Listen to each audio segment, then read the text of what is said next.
Diamond হারবারে মুখ্যমন্ত্রীর জোড়া কর্মসূচি রয়েছে। ডায়মন্ড হারবারে প্রশাসনিক বৈঠক করবেন মুখ্যমন্ত্রী শুভেন্দু অধিকারী। আজ গুরুত্বপূর্ণ জোড়া কর্মসূচি মুখ্যমন্ত্রী হওয়ার পর দক্ষিণ 24 পরগনায় প্রশাসনিক বৈঠক। কখন সেই বৈঠক, এই বৈঠক কখন শুরু হবে আরো ডিটেল জানবো। অর্পণ রয়েছে সরাসরি আমার সঙ্গে। অর্পণ, মুখ্যমন্ত্রী হওয়ার পর শুভেন্দু অধিকারীর প্রথম প্রশাসনিক বৈঠক দক্ষিণ 24 পরগনায়, কখন শুরু হবে সেই বৈঠক?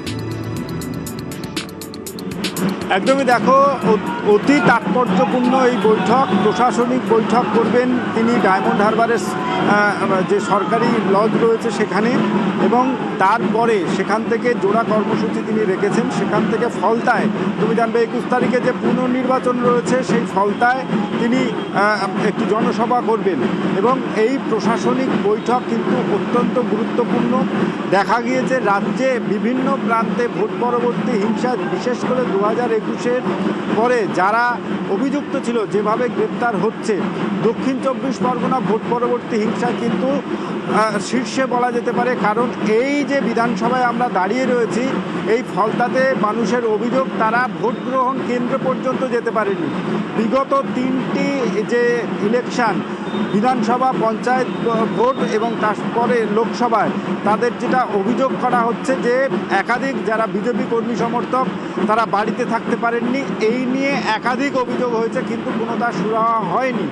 তোমার মনে থাকবে 2020 সালে জেপি নাড্ডা তিনি আসার সময় এই ফলতা বিধানসভার সিরাকোলে তিনি আক্রান্ত হয়েছিলেন।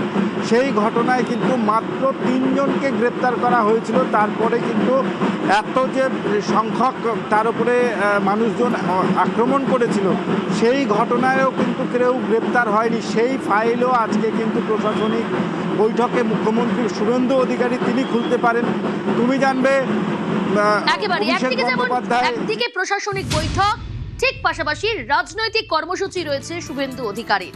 মুখ্যমন্ত্রীর জোড়া কর্মসূচি দক্ষিণ 24 পরগনা ডায়মন্ড হারবারে। অর্পণ রয়েছে আমার সঙ্গে। অর্পণ, তোমার কাছ থেকে জানতে চাইবো, প্রশাসনিক বৈঠকের কথা যেমন তুমি বললে, তুমি যেখানে রয়েছে সেখানে কিন্তু রাজনৈতিক কর্মসূচিও রয়েছে। কতটা রঙিন হয়ে উঠেছে সেই জায়গা? ফলতায় এর আগে বিরোধীদের, ফলতা সহ ডায়মন্ড হারবারের বিরোধীদের যেটা অভিযোগ, তারা সেখানে ফ্ল্যাগ ফেস্টুন লাগাতে পারতেন না। কিন্তু রাজ্যে পালাবদল হয়েছে, আর সেই রাজ্যে পালাবদলের ফলে ফলতায় আমরা দেখলাম যে রাস্তা, যে 117 নম্বর জাতীয় সড়ক, সে রাস্তার বিভিন্ন প্রান্তে দেখা গিয়েছে ফ্ল্যাগ ফেস্টুন। মুখ্যমন্ত্রী শুভেন্দু অধিকারী থেকে শুরু করে রাজ্যের যিনি সভাপতি রয়েছেন শ্রমিক লাহিড়ী, একাধিক ব্যানার ফেস্টুন রয়েছে, মুখ্যমন্ত্রী ব্যানার ফেস্টুন দেখা গিয়েছে।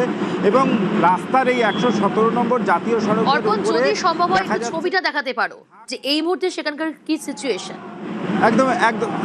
একদমই আমি মনোজকে বলবো যে রাস্তায় যে উৎসাহ ছবি দেখানোর জন্য আমরা যে নির্বাচনী কার্যালয় হয়েছে সেই নির্বাচনী কার্যালয়ে ফলতার সেখানে রয়েছে, এবং তার সামনে রঙিন যে ছবি, সেই ছবি তোমাকে দেখাবো। যে একদিকে যেমন বিজেপি কর্মী সমর্থকরা তারা উল্লাস করছেন, পাশাপাশি রাস্তায় ঢাক নিয়ে যারা রয়েছেন তারা অপেক্ষা করছেন যে বিজেপি কর্মী সমর্থকরা আসলে তাদের যেরকম স্বাগত জানানো হবে, বিজেপি নেতৃত্ব তাদেরও স্বাগত জানানো হবে। সুনীল বানসাল তিনি আসছেন এই যে নির্বাচনী কার্যালয় হয়েছে সেই নির্বাচনী কার্যালয়ের উদ্বোধন করতে। ইতিমধ্যেই তুমি দেখতেই পাচ্ছ যে 117 নম্বর জাতীয় সড়কে সেখানে বিজেপির কোনো কার্যক্রমে সে ঢাক বাজবে, এটা কিন্তু অতীতে প্রায় 15 বছর দেখেনি ফলতাবাসী সহ ডায়মন্ড হারবার। বিজেপি কর্মী সমর্থকদের উচ্ছ্বাস চোখে পড়ার মতো। বেশ অর্পণ,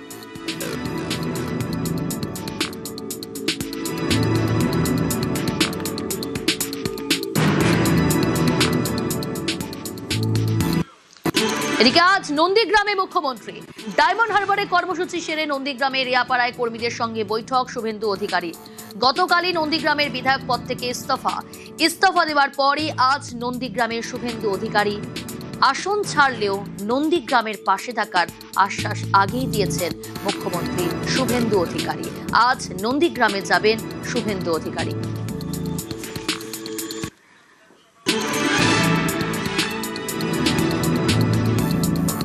আজ নন্দীগ্রামে মুখ্যমন্ত্রী শুভেন্দু অধিকারী রেয়াপাড়ায় যাবেন তিনি। ডায়মন্ড হারবারে জোড়া কর্মসূচি, সেই কর্মসূচি সেরেই তিনি পৌঁছে যাবেন সেখানে।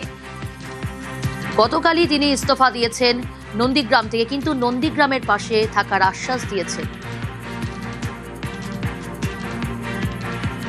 গ্রামের প্রত্যেকটি ভোটারের কাছে আমার আবেদন, বিধায়ক অন্য কেউ নির্বাচিত হলেও দায় দায়িত্ব, স্বপ্ন পূরণ, আশা ভালো রাখা, ভালো মন্দে থাকা, সব উন্নয়নে থাকা, বিধায়ক পরিষেবা কার্যালয় সহ সমস্ত রকম পরিষেবা আপনারা পাবেন। আপনাদের বন্ধু শুভেন্দু আপনাদের সঙ্গেই থাকবে।